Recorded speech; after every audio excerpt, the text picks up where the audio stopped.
Bismillahirrahmanirrahim. Pelajaran kelas 4 bab 1 KD 3.1. Mari belajar Quran surat Al-Falaq. Assalamualaikum warahmatullahi wabarakatuh. Apa kabar anak-anak semua? Mudah-mudahan sehat selalu dan kita semua selalu dalam lindungan Allah Subhanahu wa taala. Amin. Sebelum kita ke pembahasan hari ini, mari bersama-sama kita membaca doa terlebih dahulu ya. Semoga Allah Subhanahu wa taala memberikan kemudahan serta pemahaman yang baik kepada kita semua. Berdoa mulai. A'udzu billahi minasyaitonir rajim. Bismillahirrahmanirrahim. Raditu billahi rabba wa bil islami dina wa bi muhammadin nabiyya wa rasula rabbi zidni ilman warzuqni fahman waj'alni minas sholihin. Alhamdulillah, kita semua sudah berdoa. Kita langsung saja ke pembahasannya ya. Quran surat Al-Falaq. Nama Al-Falaq diambil dari kata Al-Falaq yang artinya waktu subuh. Surat Al-Falaq adalah surat ke-113 dalam Al-Quran. Surat Al-Falaq dan surat An-Nas diturunkan bersamaan. Keduanya dinamakan Al-Mu'awwizatain. Surat Al-Falaq dan surat An-Nas mengandung ta'awiz yang artinya perlindungan. Surat Al-Falaq terdiri dari 5 ayat dan termasuk surat Makkiyah karena diturunkan di kota Makkah. Surat Al-Falaq menjelaskan bahwa Allah Subhanahu wa taala memerintahkan kita berlindung kepadanya. Hanya Allah Subhanahu wa taala yang dapat melindungi manusia dari kejahatan dan kesesatan. Hubungan antara Quran surat An-Nas dan Quran surat Al-Falaq. Yang pertama, kedua-duanya sama-sama mengajarkan manusia bahwa hanya kepada Allah Subhanahu wa taala menyerahkan perlindungan diri dari segala kejahatan. Yang kedua, surat Al-Falaq memerintahkan untuk memohon perlindungan dari keburukan yang samar. Yang ketiga, surat An-Nas memerintahkan untuk memohon perlindungan kepada Allah Subhanahu wa taala dari segala kejahatan setan dari kaum jin dan manusia. Setelah kemarin kita bersama-sama membaca serta menghafal Quran surat Al-Falaq, sekarang kita akan belajar tentang hukum tajwid, hukum bacaan qalqalah, bagian qalqalah ya. Dalam membaca Quran surat Al-Falaq, kamu pasti menemukan hukum bacaan qalqalah.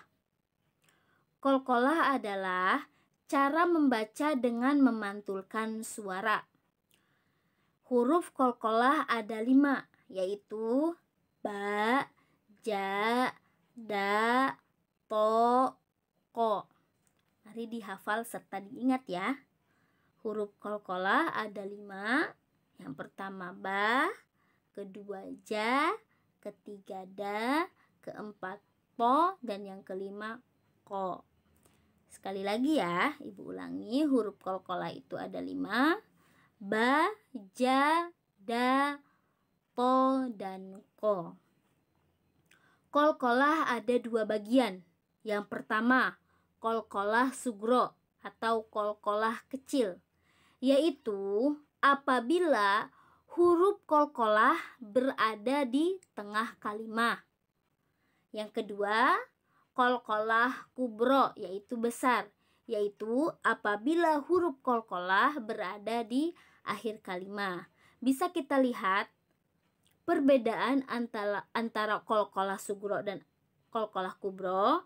Qalqalah sugro yaitu huruf qalqalah berada di tengah kalimat. Qalqalah kubro, huruf qalqalah berada di akhir kalimat. Kalau qalqalah sugro hurufnya ada di tengah, kalau qalqalah kubro hurufnya ada di akhir kalimat.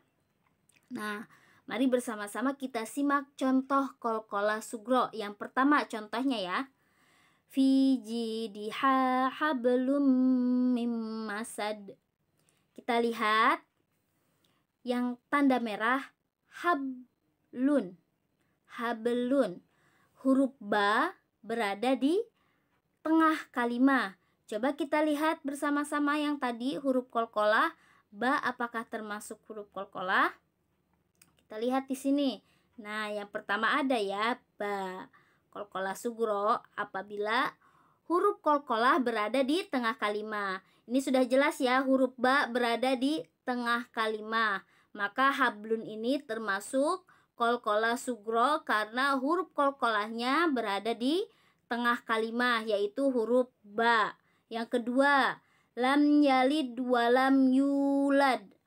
Lam yalid, huruf daknya, yalid, huruf daknya ini termasuk huruf qalqalah ya, bisa kita lihat nada, ada ya huruf qalqalah.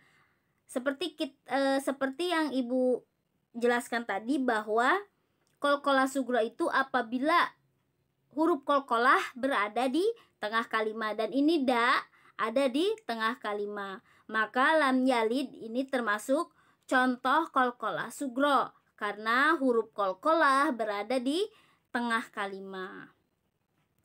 Kemudian yang contoh qalqalah kubro, contohnya yang pertama, qul a'udzu birabbil falaq. Nah, bisa kita lihat ya, huruf bagian bil falaq, huruf koknya ini termasuk huruf qalqalah.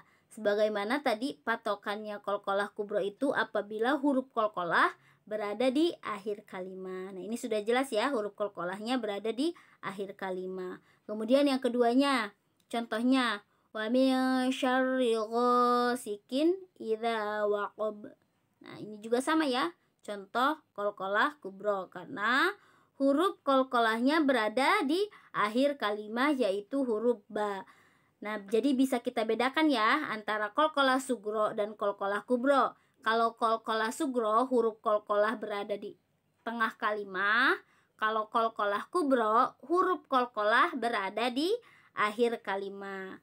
Semoga paham ya semuanya ya, insya Allah paham karena sangat mudah sekali cara kita membedakan antara qalqalah sugro dan qalqalah kubro. Untuk tugas hari ini yaitu cari 5 contoh hukum bacaan qalqalah kubro dalam Al-Quran. Diingat ya, huruf qalqalah kubro itu apabila huruf qalqalahnya berada di akhir kalimat. Kalian cari ya contoh qalqalah kubro 5 dalam Al-Quran.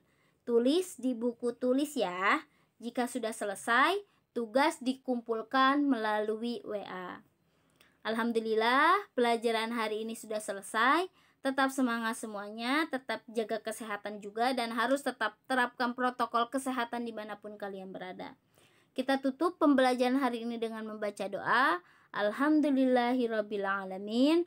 Subhanakallahumma wa bihamdika asyhadu an la ilaha illa anta astaghfiruka wa atubu ilaik. Sekian yang dapat Ibu sampaikan, kurang lebihnya mohon maaf. Wallahul muwaffiq ila aqwamit thoriq. Wassalamualaikum warahmatullahi wabarakatuh.